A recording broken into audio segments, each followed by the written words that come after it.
बिस्मिल्लाहिर्रहमानिर्रहीम। मेरे मोहतरम सामिईन, आज जो मैं आपकी खिदमत में मसला पेश करूँगा वो ये है कि क्या बीवी की तरफ से शोहर पर सदक़ा फ़ितर देना ज़रूरी है। तो मेरे मोहतरम सामिईन, ये मसला आप ज़हन में रखें कि सदक़ा फ़ितर बालिग़ औरत पर अपनी तरफ से देना वाजिब है। शोहर के ज़िम्मा इसका सदक़ा फ़ितर अदा करना ज़रूरी नहीं, और जो नाबालिग़ औलाद है इसकी तरफ से वालिद पर सदक़ा फ़ितर देना वाजिब है। बच्चों की वालिदा के ज़िम्मा बच्चों का सदक़ा फ़ितर देना लाजिम नहीं है।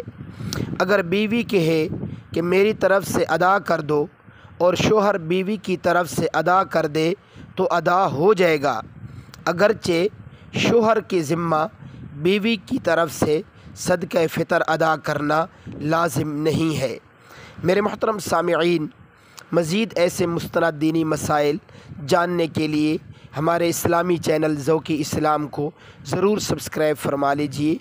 जज़ाकुमुल्लाहु खैरा व अहसनल जज़ा।